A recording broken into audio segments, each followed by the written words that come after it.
네, 반갑습니다. 저는 황 작가입니다. 황 작가의 책 읽기, 우리는 힘든 시대를 위한 좋은 경제학을 읽고 있습니다. 오늘은 4장에 들어가도록 하겠습니다.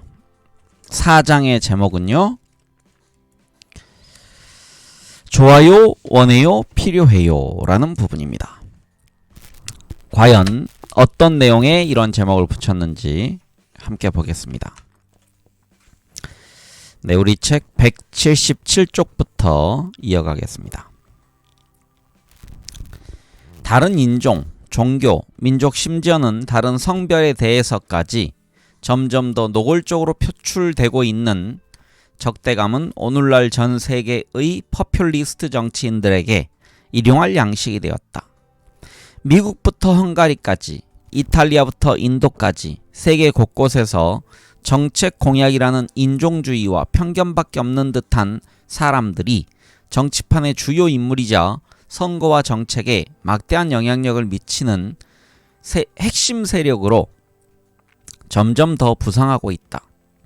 2016년 미국 대선 때는 어떤 사람이 자신의 정체성을 백인이라고 느끼는 정도가 얼마나 강한지가 도널드 트럼프를 지지하는지 여부를 매우 잘 예측해주는 변수였다.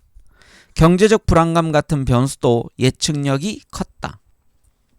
정치 지도자들이 거침없이 사용하는 적대적인 인사는 몇몇 사람들이 아마도 전부터 가지고는 있었겠지만 차마 입 밖에 내거나 행동으로 옮기지는 못했던 견해를 거리낌 없이 드러내도록 독려하고 정당화하는 효과를 낳았다. 그래서 인종주의적인 말이나 행동을 일상에서 심심찮게 목격할 수 있게 되었다.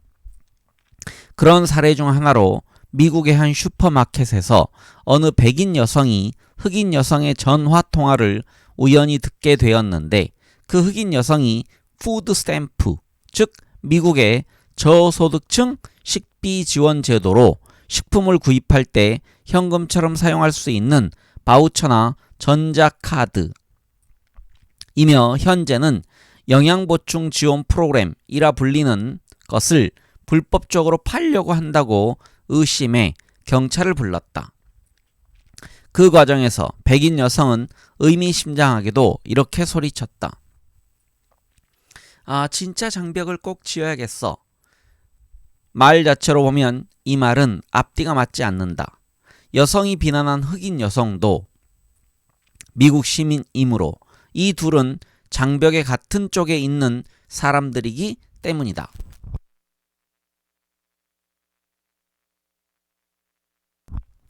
하지만 우리 모두 그 백인 여성이 말하고자 하는 바가 무엇인지를 잘 안다. 그 여성은 미국이 자신과 다른 부류의 사람은 존재하지 않는 사회였으면 좋겠다는 선호를 드러내고 있었다. 흑인을 장벽으로 분리해서 말이다. 이것은 트럼프 대통령이 말한 국경 장벽이 미국 정치에서 왜 그렇게 엄청난 폭발력을 발휘하는지를 잘 보여준다. 장벽은 누군가가 바라마지 않고 누군가는 두려워해 마지 않는 무언가를 상징하는 이미지가 되었다. 어느 면에서 보자면 선호는 말 그대로 선호다. 경제학자들은 선호와 믿음을 분명하게 구분한다. 선호는 케이크를 좋아하느냐, 과자를 좋아하느냐, 해변을 좋아하느냐, 산을 좋아하느냐, 황인종을 좋아하느냐, 백인종을 좋아하느냐에 대한 것이다. 선호는 각각의 장단점을 모르는 채로 휩쓸려서 내리는 판단이 아니라 알아야 할 모든 정보를 알고 있는 상태에서 내리는 판단이다.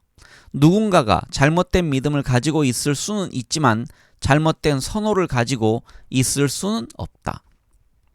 슈퍼마켓에 있었던 백인 여성은 자신이 꼭 앞뒤가 맞는 말만 해야 할 의무는 없다고 주장할 수도 있을 것이다. 하지만 인종주의 자체를 논하기 전에 사람들이 왜 그러한 선호를 갖게 되었는지를 먼저 살펴볼 필요가 있다. 우리가 이 책에서 다루고자 하는 사안들에 대한 정책적 선택은 그러한 선호가 무엇을 반영하는지 또 어디에서 오는 것인지를 알지 않고는 논할 수 없는 문제들이기 때문이다. 경제성장의 한계, 불평등의 고통, 환경보호의 비용과 편익 등 앞으로 알아볼 주제들은 사람들이 필요로 하는 것과 원하는 것이 어떻게 구분될 수 있는지, 사회가 이러한 욕망을 어떻게 가치를 부여해야 하는지를 생각하지 않고는 논의를 진전시키는 것이 불가능하다. 불행히도 이런 점들을 알아보기에 경제학은 그리 만족스러운 도구가 못 된다. 주류 경제학은 사람들의 견해와 선호에 대해 매우 관용적이다. 누군가의 의견이 우리가 동의하지 못할 의견이라 하더라도 그것에 대해 우리가 가치 판단을 내릴 수는 없다는 것이다.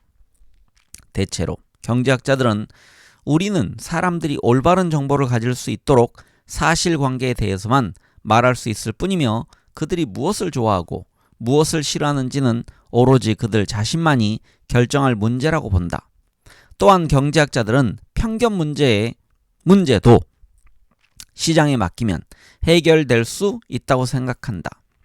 관용이 사업에 더 유리하므로 옹졸하고 편협한 선호를 가진 사람은 시장에서 살아남을 수 없으리라는 것이다. 가령 어느 빵집 주인이 동성 커플의 결혼식을 위한 케이크를 만들지 않기로 한다면 결혼하는 모든 동성 커플로부터 케이크를 주문을 받지 못할 터이므로 그만큼 매출을 잃고 그 매출은 다른 빵집으로 가게 된다. 그러면 다른 빵집은 돈을 벌고 그는 돈을 벌지 못할 것이다. 문제는 많은 경우에 이 일이 꼭 그런 식으로 돌아가지는 않는다는 데 있다. 동성 커플에게 결혼식 케이크 판매를 거부하는 빵집도 망하지 않을 수 있다. 비슷한 생각을 가진 사람들의 지지를 얻을 것이기 때문이다. 적어도 몇몇 경우에서는 편견이 비즈니스에 도움이 된다. 그리고 편견은 정치에도 도움이 되는 것처럼 보인다. 이런 문제들 때문에 최근에 몇몇 경제학자들이 선호의 문제를 더 깊이 파고들었고 그 덕분에 우리는 적대가 난무하는 현 상황을 어떻게 빠져나올 수 있을지에 대해 몇 가지 유용한 통찰을 얻을 수 있었다. 네, 다음 소제목은 취향은 논의의 대상이 아니다? 물음표가 있습니다. 1977년에 노벨상 수상자이고 시카고 학파의 거목인 게리 베커와 조지 스티글러는 취향은 논의의 대상이 아니다. 영어로는요. 죄송합니다. 영어가 아니고 독일어라서 읽지 않도록 하겠습니다. 다시 합니다. 취향은 논의의 대상이 아니다 라는 유명한 논문에서 경제학자는 사람들의 선호를 구성하는 기저 요인들을 파고들려 해서는 안 된다고 매우 설득력 있게 주장했다. 베커와 스티글러에 따르면 선호는 사람들 각자의 자아를 규정하는 본질의 일부다. 만약 어느 두 사람이 모든 정보를 가지고도 바닐라가 더 좋은지, 초콜릿이 더 좋은지, 북극곰을 구해야 하는지 아닌지 등의 의견이 일치하지 않는다면 이것은 각자의 자아를 구성하는 내재적인 무엇가라고 보아야 한다는 것이다. 즉, 이들의 말에 따르면 선호는 변덕도, 실수도, 사회적 압력에 의한 반응도 아니며 사람들 각자가 무엇을 가치 있게 보느냐가 반영된 숙고에 의한 판단으로 간주되어야 한다. 베커와 스티글러는 물론 늘 그렇지는 않을 수도 있다고 인정했지만 그렇더라도 우리가 인간의 행위를 분석하고자 할 때는 선호를 자아를 구성하는 본질이자 숙고에 의한 판단으로 간주하는 것이 가장 좋은 출발점이라고 주장했다. 인간이 변덕스러운 행위들의 무작위적인 집합이 아니라 사려 깊게 생각한 다음에 결정을 내리는 존재라는 점에서 우리도 사람들의 선택에 일관성이 있다는 개념에 어느 정도 동의하는 편이다. 누군가가 내가 했을 법한 행동과 다르게 행동한다고 해서 그가 엉망진창으로 판단하는 사람이라고 가정하는 것은 잘난 척하는 견해일 뿐 아니라 틀린 견해다. 그럼에도 사회는 종종 사람들이 내리는 선택을 억제하고 그들 자신을 위해서라는 명분으로 다른 선택을 강제한다. 특히 가난한 사람들에게 더 그렇다. 빈곤층에 현금 보조를 하기보다 푸드 스탬프를 지급하는 것이 그런 사례다. 이는 그들에게 정말로 필요한 것이 무엇인지를 우리가 알고 있다는 가정을 근거로 정당화된다. 여기서 우리란 얘기는 가령 정책 결정자가 이렇게 되어 있습니다. 우리는 전작 가난한 사람이 더 합리적이다 라는 책에서 이와 같은 가정을 부분적으로 반박하고자 했다. 부분적으로만 이었다. 우리는 사람들이 판단착오를 내리는 경우가 많다는 것 또한 알고 있으며 따라서 위의 가정에 전적으로 반대하지는 않는다. 그 책에서 우리는 많은 경우에 가난한 사람들을 대신해 우리 혹은 정책 결정자가 정해주는 선택보다 그들 자신이 내리는 선택이 더 합리적이라는 것을 여러 사례와 연구 결과들을 들어 주장했다. 일례로 그 책에는 모로코 한 남성에 대한 사례가 나온다. 우리에게 그는 자기 집에 먹을 것이 부족하다고 말했고 그가 이야기한 구체적인 내용들을 보건대 먹을 것이 부족하다는 말은 명백히 사실이었다. 그런데 그의 집에 가보니 위성이 연결된 커다란 텔레비전이 있었다. 우리는 그가 텔레비전을 불합리하게 충동 구매하고서 곧 후회했으리라고 생각했다. 하지만 그의 설명은 달랐다. 그는 텔레비전이 식품보다 더 중요하다고 주장했다. 처음에 우리는 어떻게 그것이 말이 되는지 이해가 되지 않았는데 그의 설명을 들어보니 식품보다 텔레비전을 구매함으로써 그가 표현한 선호의 기저에 있는 논리가 쉽게 수긍이 되었다. 그 마을에는 할 만한 일이 거의 없었고 그는 다른 곳으로 이주할 계획도 없었기 때문에 영양 섭취를 좀 더 한다고 해서 당장 배가 조금 덜 고파지는 것 외에는 별달리 득이 될 만한 여지가 없었다. 그 마을에서 구할 수 있는 소소한 일거리를 할 만큼의 체력은 이미 되었기 때문이다. 반면 텔레비전은 일상의 끔찍한 단조로움을 누그러뜨려 줄 찻집 하나 없는 이 외진 마을에서 만성적인 지루함을 극복할 수 있게 해주는 소중한 수단이었다. 그는 텔레비전을 선택한 자신의 선호가 합리적이라고 강하게 주장했다. 그리고 이제는 텔레비전이 있으니만큼 돈이 더 생기면 그 돈으로는 먹을 것을 살 것이라고 여러 차례 말했다. 이것은 텔레비전이 식품보다 더 기묘한 필요를 충족시킨다는 그의 견해와 완전하게 부합한다. 하지만 이러한 선언은 대부분의 사람들이 의뢰 생각할 법한 바와도 또 경제학의 많은 표준 공식들과도 배치된다. 사람들은 그가 먹을 게 부족한데도 텔레비전을 산 것을 보고서 앞으로도 그가 돈이 생기면 족족 쓸데없는데 써버릴 게 틀림없다고 가정한다. 텔레비전을 구매했다는 사실이 그가 불합리한 충동을 가진 사람임을 입증한 것이라고 보는 것이다. 이 논리는 가난한 사람에게 현금을 지원해서는 안 된다는 주장의 근거로 쓰인다. 필요한데 돈을 쓰지 않고 엉뚱한데 낭비할 게 뻔하므로 현금을 주지 말고 그들에게 정말로 필요한 것을 현물로 지원하는 게 더 낫다는 것이다. 하지만 최근에 다양한 나라에서 이루어진 여러 실험 연구, 즉 가난한 사람이 더 합리적이다가 출간 후에 나온 연구들의 실험 결과 가난한 사람들이 정부 프로그램을 통해 현금을 지원받을 경우 그 돈의 많은 부분을 실제로 식품 구매에 사용하는 것으로 나타났다. 모로코의 그 남성도 그렇게 할 것이라고 말했듯이 이들도 아마 텔레비전이나 그 밖에 더 절실히 필요한 것을 먼저 구매한 다음에는 식품을 샀을 것이다. 우리의 의구심을 잠시 접고 그들이 스스로에게 무엇이 중요한지를 잘 알고 있다고 간주했더니 정말로 무언가를 배울 수 있었다. 그런데 베커와 스티글러는 여기에서 한 발 더 나가야 한다고 말한다. 선호가 합리적일 뿐 아니라 안정적이라고도 가정해야 한다는 것이다. 즉 그들에 따르면 선호가 주변에서 벌어지는 일에 영향을 받지 않는다고 간주해야 한다.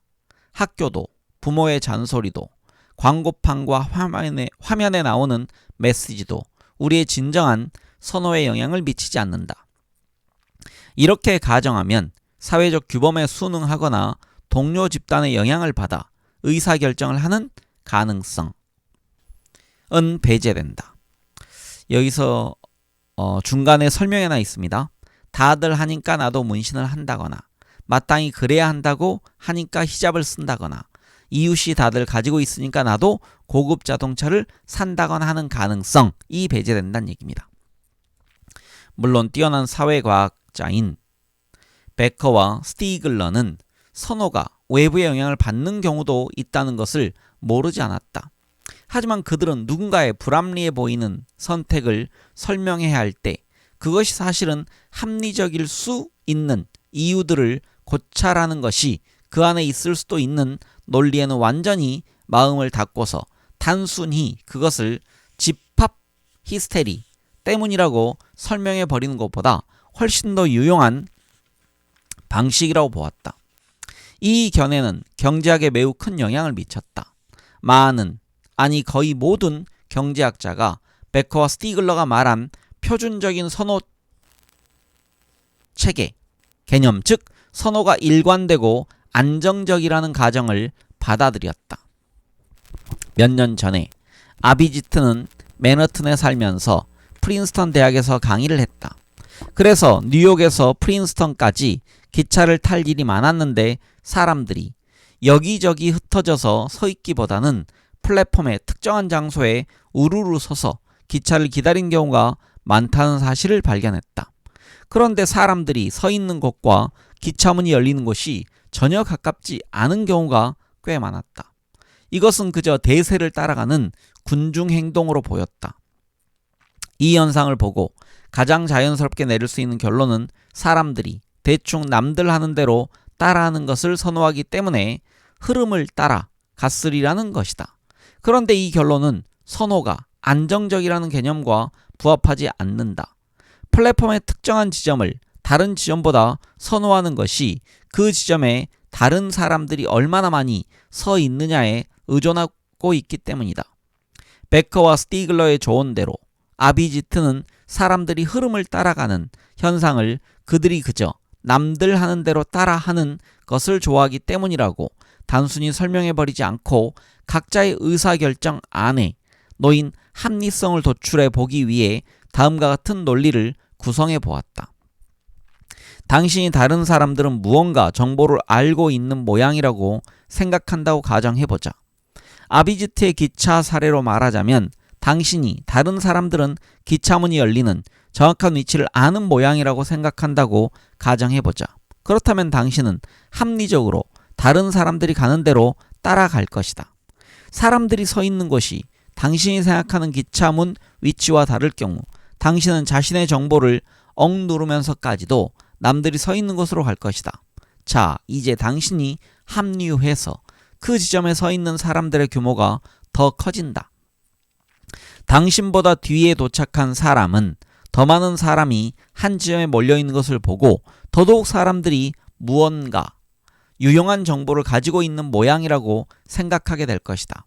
그래서 그도 다들 서 있는 곳에 서 있기로 결정한다. 즉, 겉보기에는 단순한 집단 수능의 행위로 보이는 것이 다른 사람들이 나보다 유용한 정보를 가지고 있으리라는 전제 아래 각 개인이 집단에 순응하려는 의도는 전혀 없는 상태에서 합리적으로 내린 선택의 결과일 수 있다.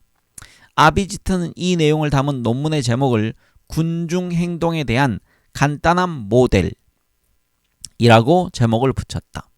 물론 개개인의 의사결정이 합리적이라고 해서 그 결과가 꼭 바람직한 것은 아니다. 군중 행동은 정보 폭포 현상을 낳는다. 처음 몇 사람의 의사결정에 토대가 된 정보가 이후에 다른 모든 사람들의 의사결정에 과도하게 영향을 미치는 것이다. 최근에 이러한 실험은 첫 번째 사람 단 한 명의 무작위적인 행동으로도 그러한 폭포 효과를 낳을 수 있음을 보여주었다. 이 연구는 레스토랑 등 서비스업에 대한 정보를 올리는 웹사이트와의 협력으로 진행되었다. 이 웹사이트의 사용자가 평을 올리면 다른 사용자들이 그 평에 대해 좋아요나 싫어요를 누를 수 있었다. 연구자들은 약 10만 개의 평 중에서 일부에는 평이 올라오자마자 좋아요를, 일부에는 올라오자마자 싫어요를 눌렀다.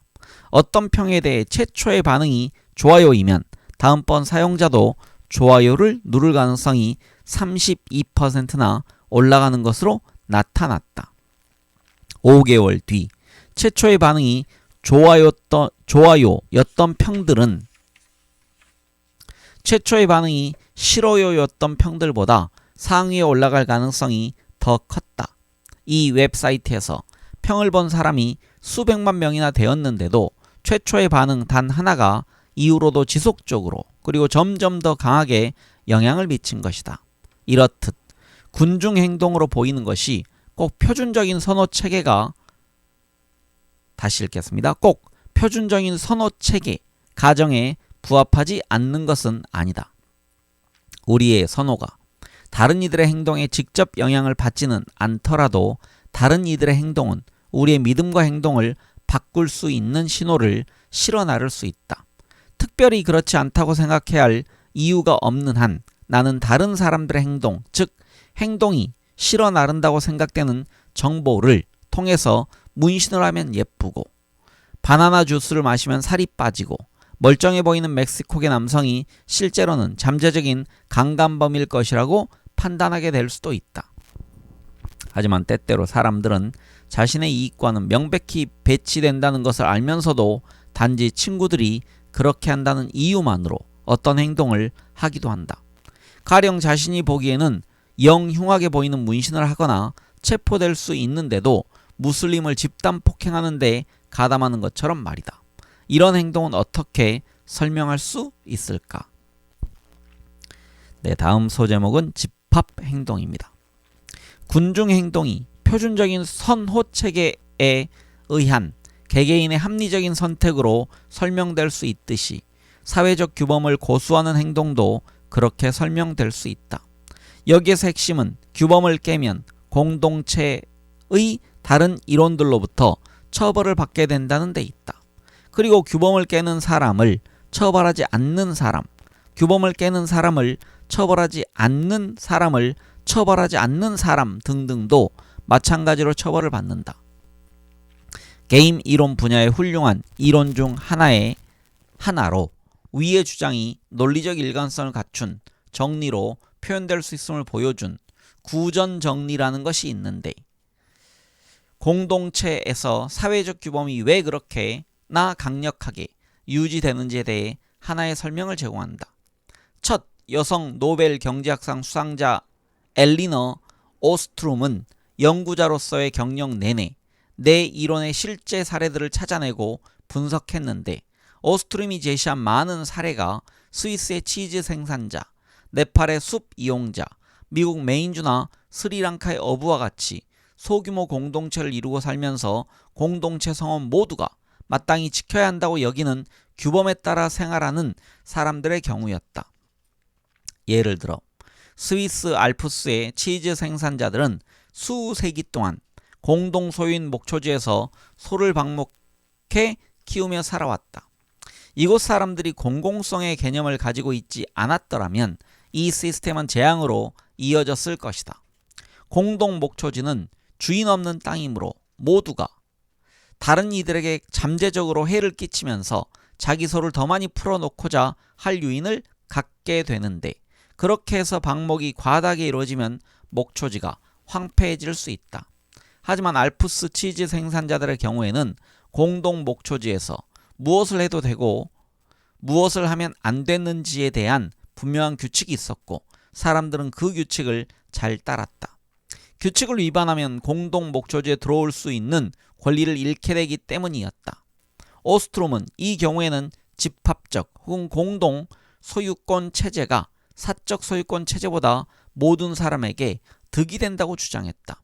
사적 소유권 체제, 즉 목초지를 작게 나눠서 각자가 소유하는 체제에서는 병충해가 목초지 중 일부만 훼손시키는 경우와 같이 각자가 직면해야 하는 위험이 커지기 때문이다. 많은 개도국에서 토지의 일부, 즉 마을에 인접해 있는 산림 등 그 토지의 일부가 늘 공동 소유 형태로 존재했던 이유도 이 논리로 설명이 가능하다. 지나치게 집약적으로 사용되지 않는 한 공동의 토지는 개별 구성원이 자신이 가진 경제적 수단이 불의의 사건으로 타격을 입을 경우 기댈 수 있는 자원을 제공해준다. 공동의 숲에서 필요한 것들을 채집하거나 공동의 토지에서 풀을 베어 판매할 수 있다면 생존에 크게 도움이 될 수 있다. 그리고 이러한 공동 소유 환경에 사적 소유가 도입되면 재앙적인 결과로 이어지곤 했다. 이런 류의 개혁은 현지 맥락의 논리를 이해하지 못한, 그리고 사적 소유의 장점을 지나치게 신봉하는 경제학자들에 의해 도입되는 경우가 많았다. 마을 사람들이 다른 사람들을 도우려 하는 데에도 종종 이기적인 이유가 깔려 있을 수 있다. 내가 다른 사람을 돕는 이유는 내게 그런 도움이 필요할 때 나 역시 마을 사람들로부터 도움을 받을 수 있으리라고 기대하기 때문일 수도 있는 것이다. 여기에서 상호부조의 사회적 규범을 유지시키는 처벌 기제는 다른 사람을 돕지 않는 사람은 본인도 다른 사람의 도움을 받을 수 없게 되는 것이다. 이와 같은 상호부조 체제는 공동체 구성원 중 일부가 공동체 외부에서 기회를 가질 수 있을 경우 쉽게 무너진다. 공동체에서 배제될지도 모른다는 것이 더는 그리 두려운 일이 아니게 되고, 따라서 규범을 준수하지 않으려는 유혹이 생기기 때문이다. 그리고 이를 예상한다면 공동체의 다른 구성원들도 서로 돕기를 더 꺼리게 될 것이고, 그러면 위반의 유혹이 한층 더 커진다. 이렇게 해서 상호부조 체제 전체가 무너지면 결국 모든 사람의 후생이 감소한다. 그 때문에 공동체는 이런 일의 가능성을 매우 예의주시하고 경계하며 공동의 규범을 위험하다고 여겨지는 행동이 있을 경우에는 매우 강하게 규범을 방어하려는 태도를 취한다. 네, 다음 소제목은 집합적 반응입니다. 일반적으로 경제학자들은 공동체의 긍정적인 역할을 강조한다. 하지만 규범이 스스로 강제력을 갖는다고 해서 그 규범이 꼭 좋다는 의미는 아니다. 규범이 부과하는 규칙이 반동적, 폭력적, 파괴적인 대의를 향한 것일 수도 있다. 이제는 고전이 된 1992년의 한 논문에서 연구자들은 인종차별이나 인도의 악명 높은 카스트 제도 모두 위에서 본 것과 같은 논리에서 실제로는 아무도 인종이나 카스트의 신경을 쓰지 않는 상황에서도 계속 유지될 수 있음을 보여주었다. 아무도 카스트의 신경을 쓰지 않지만 성관계나 결혼에서 카스트의 경계를 넘으면 자폰을 했다는 이유로 사회적으로 비난을 받고 배제된다고 생각해보자. 가령 아무도 그의 가족과는 결혼을 하지 않을 것이고 친구도 되지 않을 것이며 교류도 하지 않을 것이다. 또 누군가가 사회적 처벌에 동참해야 한다는 규범을 어기고 그 집 사람과 결혼을 하면 그 역시 사회적으로 배제된다고 가정해보자. 사람들이 미래의 결과를 숙고해 결정을 내리는 한, 그리고 결혼이 하고 싶은 한, 이 규칙만으로도 자폰을 하지 않는다는 규범을 모든 사람이 지키게 하기에 충분하다. 모두가 그 규범이 자의적이라고 생각해 동의하지 않는다고 해도 말이다. 물론 충분히 많은 사람이 규칙을 깨기 시작하면 달라질 수도 있지만 그런 일이 일어나리라는 보장은 없다. 파타비 라마 레디 감독의 유명한 인도 영화 삼스카라 1970년 작품에서 이런 상황을 볼 수 있다. 브라만 가로 열고 가장 높은 카스트인 사람이 낮은 카스트의 매매춘 종사자와 잠을 자서 오염이 되었다. 그가 갑자기 숨졌을 때 그와 접촉해서 자신도 오염이 될까봐 브라만 중에서는 그의 시신을 화장해 주려는 사람이 아무도 없었고 그의 시신은 그냥 썩도록 내버려졌다. 공동체의 규칙이 효과적으로 강제되고 있다는 바로 그 이유 때문에 사회적 규범은 집단적인 도착이 되어버렸다. 도착이란 건 아시죠? 어딘가에 강하게 끌리는 것, 경도되는 것이 도착입니다. 네, 다음 소제목은 박사와 성자입니다. 구성원을 유대감으로 묶어주는 공동체나 구성원에게 괴롭힘을 가하는 다시 읽겠습니다. 구성원을 유대감으로 묶어주는 공동체냐 구성원에게 괴롭힘을 가하는 공동체냐 사이에 긴장은 새로운 일이 아니고 특수한 일도 아니다.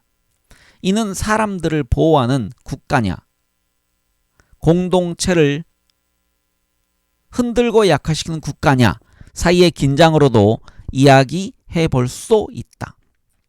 이것이 파키스탄이나 미국처럼 다양성이 큰 국가들에서 벌어지고 있는 싸움의 핵심이다. 이 싸움은 부분적으로는 국가의 개입에 따라오기 마련인 관료제와 비인간화에 맞서는 싸움이고 부분적으로는 공동체가 스스로의 목적을 추구할 권리를 지키기 위한 싸움이다. 그것이 종종 그렇듯이 다른 민족이나 다른 성적 선호를 가진 사람들을 차별하는 것이나 국가의 법 위에 종교적 강권을 행사하려 하는 것, 가령 학교에서 창조과학을 가르치려 하는 것을 포함하더라도 말이다. 잘 알려져 있듯이 간디는 식민지 시절에 인도의 독립운동을 하면서 독립된 새 인도의 비전으로 탈중심적이고 자립적인 마을들로 구성된 평화와 동료애를 나누는 낙원으로서의 국가 공동체를 제시했다. 그는 인도의 미래는 마을에 있다고 역설했다. 인도 독립운동가 중에서 간디의 비전에 반대하는 사람들도 있었다. 그중 가장 저명한 인사이자 훗날 인도 헌법의 초안을 작성하게 되는 B.R. 암베드카르는 최하층 카스트 출신이었고 학교에도 들어갈 수 없었다. 그럼에도 매우 영민했던 그는 박사학위 2개와 법학 석사학위를 받았다. 그는 인도의 마을을 지역주의의 하수구이고 무지와 편협한 사고와 공동체 충성주의의 구덩이라고 묘사한 것으로 유명하다. 그는 규범을 강제하는 수단은 법이어야 하고 그 강제력은 국가가 가져야 하며 국가의 권위는 법에 의해 부여되어야 한다고 보았다. 그리고 이것이 불리한 계층 사람들이 지역에서 매우 강력한 통제력을 행사하는 공동체의 압제에 맞서서 권리를 획득할 수 있는 최선의 방법이라고 주장했다. 카스트 간의 통합이라는 면에서 보면 독립국가 인도의 역사는 꽤 성공적이었다. 전통적으로 불리한 처지이던 계층, 즉 지정 카스트와 지정 부족과 다른 사람들 사이의 임금 격차가 1983년에 35%이던 데서 2004년에는 29%로 줄어들었다. 감소폭이 그리 대단치 않아 보일지 모르지만 이는 미국에서 비슷한 기간 동안 흑인과 백인 사이의 임금 격차가 줄어든 것보다 더 많이 줄어든 것이다. 이런 성과에는 암베드카르가 도입한 적극적 우대 조치가 일조했다. 이건 이제 적극적 우대 조치를 affirmative action 혹은 affirmative act 이렇게 돼 있는데요. 이걸 이제 좀 풀어서 하면은 소수자나 차별받는 자 우대 조치 이렇게 볼 수 있습니다.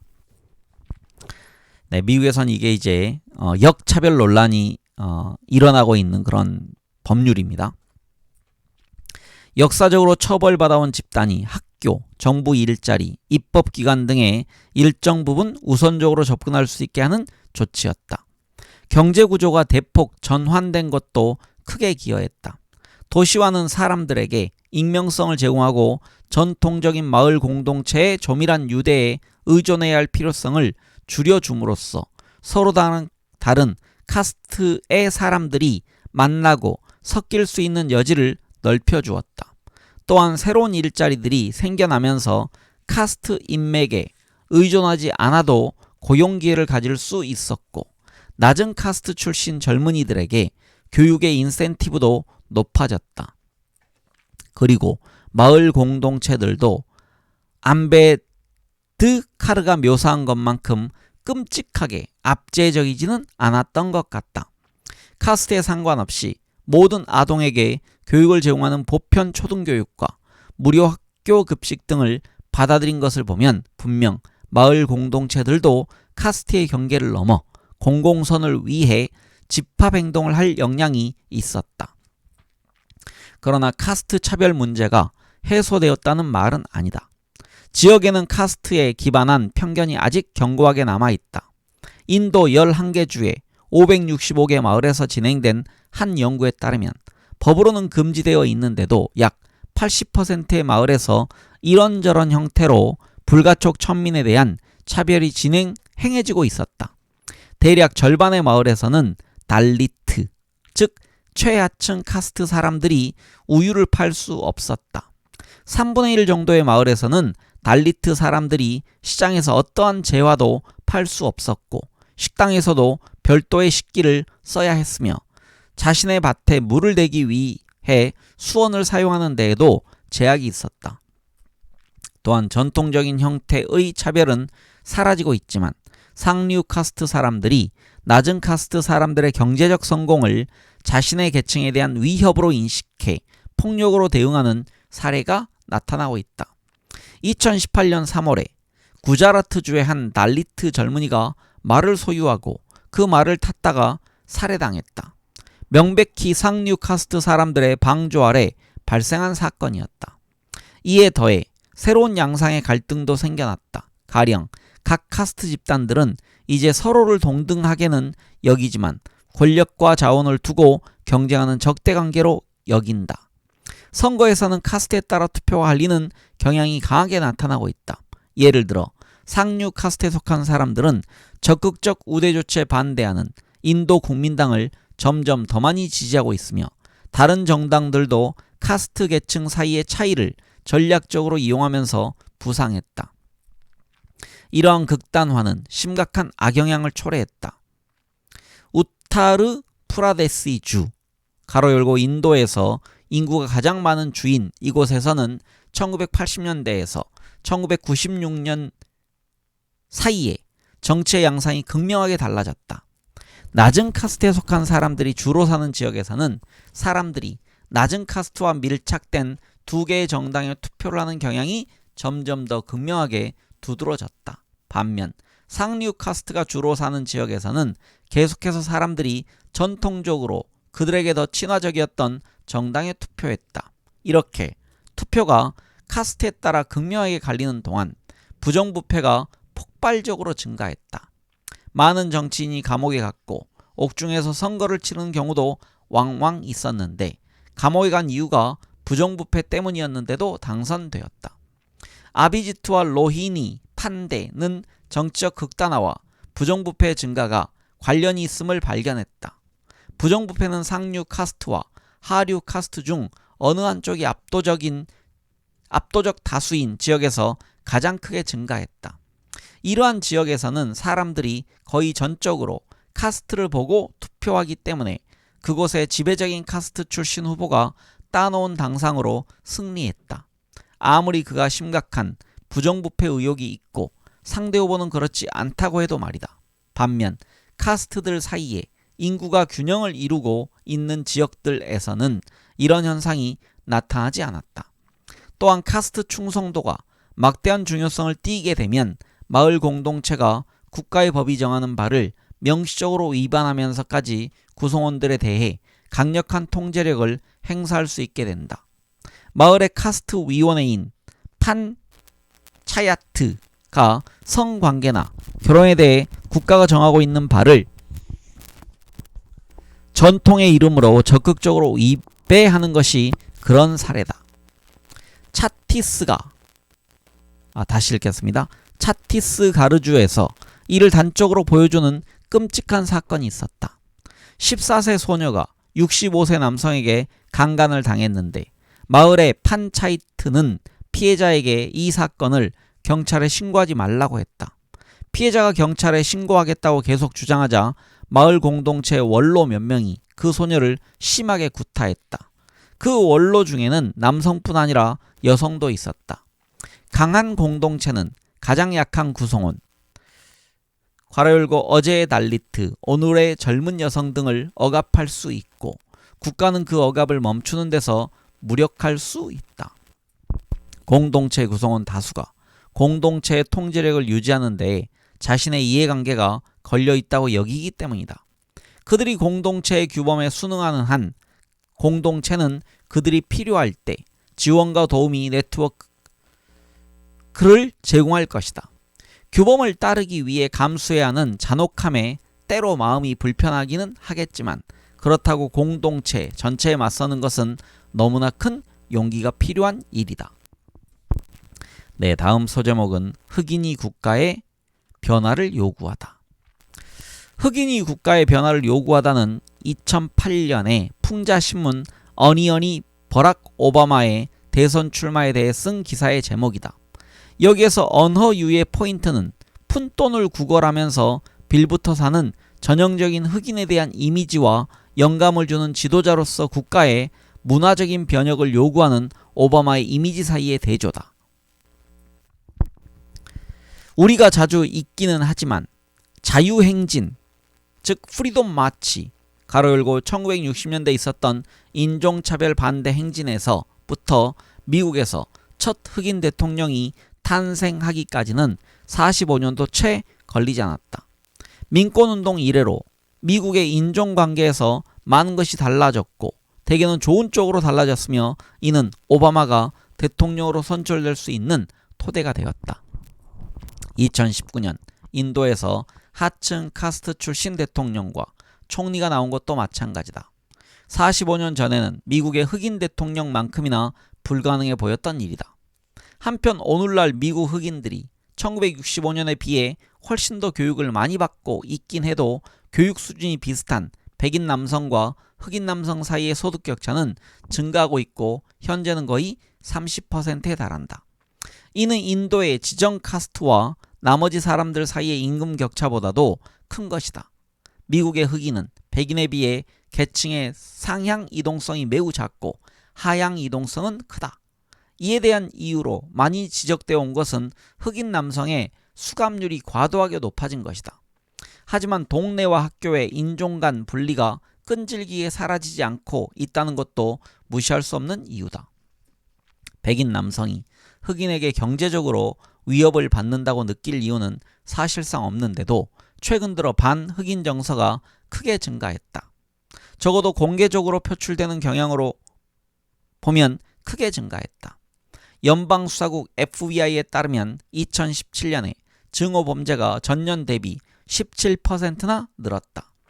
2015년까지는 오랫동안 안정적이거나 하락하고 있었는데 그때부터 추세가 뒤집혀 증오범죄가 3년 연속 증가했다. 그리고 증오범죄 5건 중 3건은 인종과 관련이 있었다. 또한 2018년 미국 중간선거에서는 자칭 백인 우월주의자라고 이야기하거나 백인 우월주의자에 가까운 관계인 후보가 9명이나 출마했다. 네, 다음 소제목은 이번에는 다르다? 물음표가 있는 문장입니다. 그러나 2016년 대선 이래 미국에서 지배적인 이슈로 부상한 것은 흑인에 대한 불신이 아니라 이민자에 대한 노골적인 적대다. 이것은 단순히 경제적인 면에서의 분노를 훨씬 넘어선다. 이민자는 우리의 일자리만 가로채는 게 아니라 백인의 존재를 위협하는 범죄자이고 강간범이라고 이야기된다. 흥미로운 사실은 이민자가 적은 주일수록 그렇게 생각하는 사람이 많다는 것이다. 이민자가 거의 없는 주, 즉 와이오밍, 엘라베마, 웨스트 버지니아, 켄터키, 아칸소 등에서 주민의 절반 가까이가 이주자들이 미국의 문화와 가치를 위협한다고 생각한다. 이는 이민자에 대한 두려움이 경제적인 불안보다는 정체성과 더 관련이 있다는 것을 보여준다. 많이 접해보지 못하면 자신이 본 적이 거의 없는 집단의 사람들을 자신과 근본적으로 다른 사람이라고 생각하게 되기 쉬워서인 듯하다. 이러한 현상은 2016년 이전에도 있었지만 트럼프가 대통령으로 당선되면서 그러한 정서를 노골적으로 드러내기가 더 쉬운 분위기가 형성되었다. 이 동학을 잘 보여준 영리한 실험이 하나 있다. 연구자들은 공화당 성향이 매우 강한 8개 주, 엘라베마, 아칸소, 아이다호, 네브라스카, 오클라호마, 미시시피, 웨스트버지니아, 와이오밍에서 참가자를 모집해 반이민자 단체에 돈을 기부하도록 금전적인 인센티브를 제공했다. 구체적으로 참가자가 온라인상에서 기부에 동의하면 그를 대신해 연구팀이 반이민자 단체에 1달러를 내주고 이에 더해 그 참가자에게 50센트를 주겠다고 했다. 그런데 참가자 중 한 집단에는 그가 어떻게 결정했는지에 비해 비밀이 보장될 것이라고 말했고, 다른 집단에는 연구팀 중 한 명이 그의 결정을 재차 확인하기 위해 따로 연락할 수 있다고 말했다. 즉 후자의 경우 반이민자 단체에 기부를 할지 말지에 대한 내 결정을 적어도 누군가 한 명이 알게 되고 내 결정에 대해 그와 이야기를 나눠야 할 수 있다는 의미였다. 연구팀은 이 실험을 2016년 대선 이전에도 실시했고 그 이후에도 실시했는데, 대선 이전에 진행한 실험에서는 두 번째 집단 사람들이 첫 번째 집단 사람들보다 반이민자 단체에 기부를 하기로 결정할 가능성이 현저하게 낮았다. 즉 두 번째 집단에서는 34%, 첫 번째 집단에서는 54%였다. 하지만 동일한 실험을 대선 이후에 했더니 이 차이가 거의 사라졌다. 공공연히 이민자에게 반대하는 견해를 내세운 후보가 승리하면서 기존의 사람들을 조심하게 했던 억제 요인이 풀려서 자신이 이민자에 대해 적대적인 견해를 가지고 있음을 남들이 알게 되어도 개의치 않게 된 것이다. 한 가지 위안이 되는 사실은 과거에 미국으로 이민자들이 대거 들어오는 파도가 있었을 때도 처음에는 이민자들이 심하게 배척되었지만 결국에는 미국 사회의 일원으로 받아들여졌다는 것이다. 1700년대에 벤자민 프랭클린은 독일계 이주민을 혐오해서 이렇게 언급했다. 여기에 온 사람들은 일반적으로 독일 사람들 중 가장 멍청한 족속이다. 자신이 갖게 된 자유에 익숙하지 않아서 자유를 절제하며 사용하는 법을 모르는 자들이다. 제퍼슨도 독일인들이 도저히 통합이 불가능한 족속이라고 생각했다.